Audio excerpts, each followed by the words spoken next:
yang tidak sukses. Ada orang yang kerjanya bangunnya paling pagi, tidurnya paling malam. Ada yang ternyata tidak kaya-kaya. Ada. Gitu. Kalau kunci sukses adalah kerja keras, pasti semua orang yang kerja keras harusnya sukses. Maka jadi kaya, jadi orang pinter, jadi orang hebat, punya pencapaian, punya harta, sukses itu belum tentu karena kerja kerasmu. Bisa jadi karena kemurahannya Allah Subhanahu wa taala. Karena keberuntungan. Ya Allah memang takdirkan kamu begitu. Ya. Gitu. Maka ukuran sukses yang benar menurut seorang mukmin bukan ketika mendapatkan, tapi setelah mendapatkan.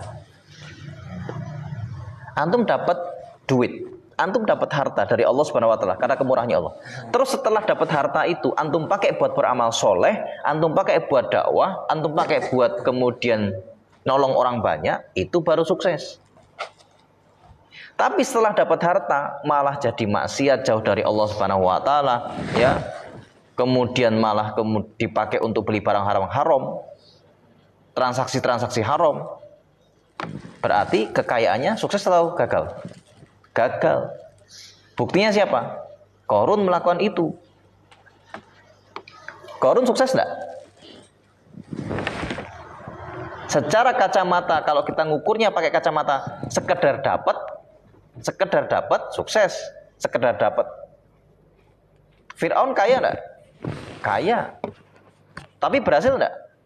Tidak. Karena sekedar dapat. Maka seorang mukmin itu tidak berhenti di sekedar dapat. Karena sekedar dapat itu perkara gampang. Bisa jadi karena kemurahannya Allah, bisa jadi antum karena beruntung.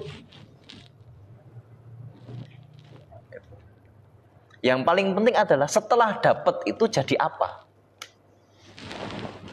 Kalau dipakai buat sangune mati, kalau dipakai kemudian buat bekal kehidupan setelah mati, itu baru orang pinter, al-gayyis. Maka ukurannya Rasulullah SAW, dan tentu ini karena wahyu dari Allah Subhanahu Wa Taala, menggunakan predikat indikatornya orang pandai, orang cerdas, orang sukses adalah urusan beramal untuk kehidupan setelah mati. Al-gayyisu man dana nafsahu wa amila lima ba'dal mauti. Wal ahmak, ya.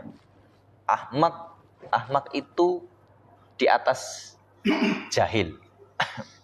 Ya, kalau jahil terus ahmak, ya. Ahmak itu apa ya? Bukan bodoh ya. Ahmak itu dungu.